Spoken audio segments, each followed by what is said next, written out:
ചോദ്യം ചെയ്യുന്നതിന് 2 ദിവസം മുമ്പ് നാദൃശയ്ക്ക് വിവാദ ADGP ചോദ്യം ചെയ്യൽ പരിശീലനം നൽകി. തെളിവുകൾ പോലീസ് ആസ്ഥാനത്ത് ലഭിച്ചതായും രഹസ്യാന്വേഷണ റിപ്പോർട്ട്. കേരളത്തിലും മലയാള സിനിമാ മേഖലയിലും ഏറെ കോളിളക്കം സൃഷ്ടിച്ചിരുന്ന നടിയെ തട്ടിക്കൊണ്ടുപോയി ആക്രമിച്ച സംഭവത്തിലെ ഗൂഢാലോചന അന്വേഷിക്കുന്ന സംഘം 13 മണിക്കൂർ ചോദ്യം ചെയ്യുന്നതിന് 2 ദിവസം മുൻപ് സംവിധായകൻ നാദൃശയ്ക്ക് ADGP റാങ്കിലുള്ള പോലീസ് ഉദ്യോഗസ്ഥൻ പരിശീലനം നൽകിയതായി രഹസ്യാന്വേഷണ റിപ്പോർട്ട്. മനോരമ പത്രമാണ് ഇക്കാര്യം പ്രസിദ്ധീകരിച്ചിരിക്കുന്നത്.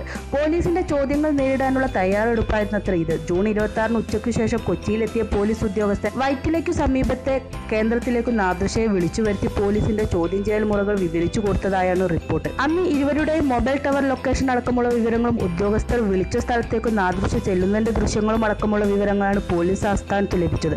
സ്ഥാനമൊഴിഞ്ഞ DGP TP സെൻകുമാർ അന്ന് രാത്രി തന്നെ രഹസ്യവിവരം ലഭിച്ചതാണെങ്കിലും വിരമിക്കാൻ 2 ദിവസം മാത്രം ശേഷിക്കെ അദ്ദേഹം നടപടിക്ക് മുതിർന്നില്ലെന്നാണ് സൂചന.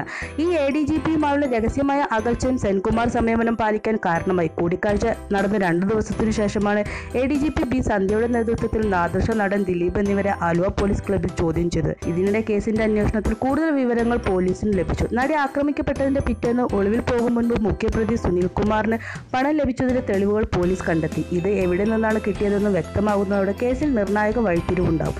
നടൻ ദിലീപ്, സഹായി അപ്പുണ്ണി, നാദൃശ എന്നിവരുടെ മൊഴികളുടെ പരിശോധന അന്വേഷണ സംഘം പൂർത്തിയാക്കി. യഥാർത്ഥ പ്രതിയിലേക്ക് എത്താൻ സഹായകരമായ മൊഴികളാണ് മൂവരും നൽകിയതെന്നും സംഘത്തിലെ ഉദ്യോഗസ്ഥൻ പറഞ്ഞു.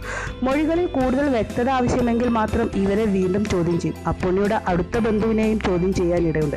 അതേസമയം കലാകാരനെന്ന നിലയിൽ വർഷങ്ങളായി അടുപ്പം പുലർത്തുന്ന മുതിർന്ന പോലീസ് ഉദ്യോഗസ്ഥനെ ചെറിയ പെരുന്നാളിന്റെ ദിവസം സന്ദർശിച്ചതാണെന്നും സംവിധായകൻ നാദൃശ പ്രതികരിച്ചു. വീട്ടിൽ പാകം ചെയ്ത ഭക്ഷണം അദ്ദേഹത്തിന് നൽകിയ ശേഷം തിരികെ പോന്നു. അല്ലാതെ നടിയെ തട്ടിക്കൊണ്ടുപോയ കേസുമായി ബന്ധപ്പെട്ട ഒന്നും അദ്ദേഹത്തോട് സംസാരിച്ചിട്ടില്ല. എന്തൊക്കെയാണ് കേൾക്കുന്നത്, സൂക്ഷിക്കുന്നത് നല്ലതാണ് എന്നു മാത്രമാണ് ഇതേപ്പറ്റി അദ്ദേഹം പറഞ്ഞതെന്നും നാദൃശ വിശദീകരിച്ചു.